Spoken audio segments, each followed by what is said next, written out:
पुस्तक का नाम इंद्रिय संयम, अध्याय 9, अनाम अध्याय। अपने जीवन को शुद्ध और समृद्ध बनाने की साधना जिन्होंने की है वे अनुभव से कहते आए हैं कि आहार शुद्ध हो सत्व शुद्धि। इस सूत्र के दो अर्थ हो सकते हैं क्योंकि सत्य के दो माने हैं, शरीर का संगठन और चारित्र्य। अगर आहार शुद्ध है यानी स्वच्छ है, ताजा है, परिपक्व है, सुपाच्य है, प्रमाणयुक्त है और उसके घटक परंपरा निकूल है, तो उसके सेवन से शरीर के रक्त, मज्जा, शुक्र आदि सब घटक शुद्ध होते हैं।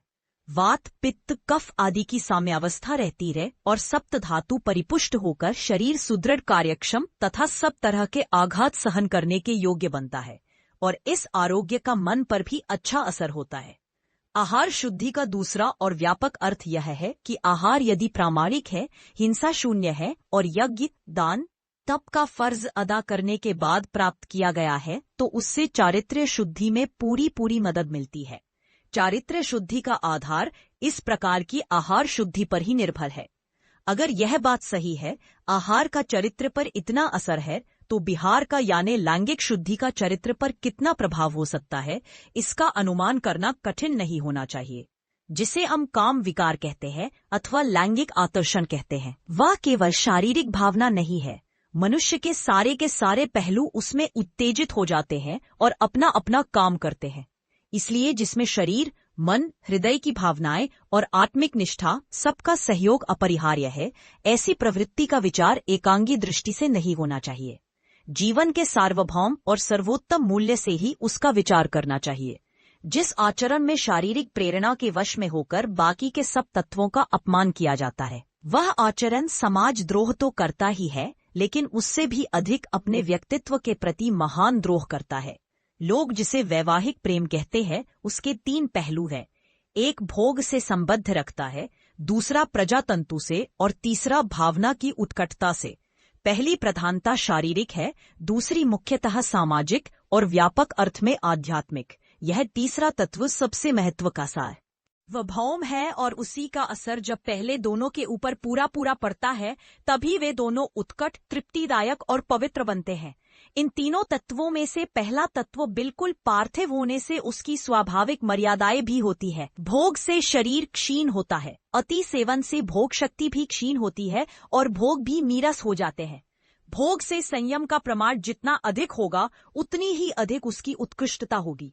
भोग में संयम का तत्व आने से ही उसमें आध्यात्मिकता आ सकती है। संयम पूर्ण भोग में ही निष्ठा और आध्यात्मिकता आकर टिक सकते हैं। संयम और निष्ठा के बिना वैवाहिक जीवन का सामाजिक पहलू कृतार्थ हो ही नहीं सकता। केवल लाभ हानि की दृष्टि से देखा जाए तो वैवाहिक जीवन का परमोत्कर्ष संयम और अनन्य निष्ठा में ही है। भोग तत्व हार्दिक और आत्मिक होने से उसके विकास की कोई मर्यादा ही नहीं है। आजकल के लोग जब कभी लैंगिक नीति की स्वच्छंदता का प्रचार करते हैं, तब वे केवल भोग प्रधान पार्थिव अंश को ही ध्यान में लेते हैं। जीवन की इतनी क्षुद्र कल्पना वे ले बैठे हैं कि थोड़े ही दिनों में उन्हें अनुभव हो जाता है कि ऐसी स्वतंत्रता में किसी किस्म की सिद्धि नहीं है और न सच्ची तृप्ति। ऐसे लोगों ने अगर उच्च आदर्श ही छोड़ दिया तो फिर उनमें तारक असंतोष भी नहीं बच पाता। विवाह संबंध में केवल भोग के संबंध का विचार करने वाले लोगों ने भी अपना अनुभव जाहिर किया है। एतत् काम फल लोके यत् द्वयो एतत् चित्तता अन्य चित्तकृते कामे शवयो एव संगम। यह एक चित्तता यानी हृदय की एकता अथवा स्नेह ग्रंथि अन्योन्य निष्ठा और अपत्य निष्ठा के बिना टिकी नहीं सकती। बढ़ने की बात दूर रही, संयम और निष्ठा ही सामाजिकता की सच्ची बुनियाद है। संयम से जो शक्ति पैदा होती है वही चरित्र का आधार है। जो आदमी कहता है कि मैं संयम नहीं कर सकता, वह चरित्र की छोटी मोटी एक भी परीक्षा में उत्तीर्ण नहीं हो सकेगा। इसलिए संयम ही चरित्र का मुख्य आधार है। चरित्र का दूसरा आधार है निष्ठा। व्यक्ति का जीवन तभी कृतार्थ हो सकता है जब वे स्वतंत्रता पूर्वक समष्टि में विलीन हो जाता है।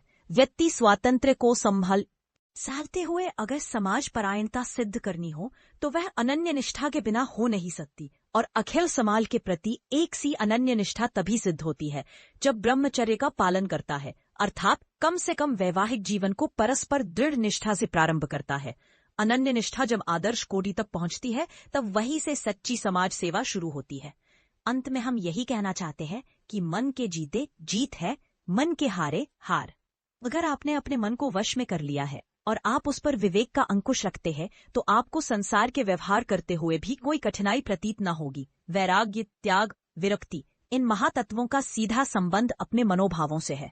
यदि भावनाएं संकीर्ण हो, कलुषित हो, स्वार्थमयी हो, तो चाहे कैसी भी उत्तम सात्विक स्थिति में मनुष्य क्यों न रहे, मन का विकार वहां भी पाप की सृष्टि करेगा। यदि भावनाएं उदार एवं उत्तम है तो अनमिल और अनिष्टकारक स्थिति में भी मनुष्य पुण्य एवं पवित्रता उत्पन्न करेगा।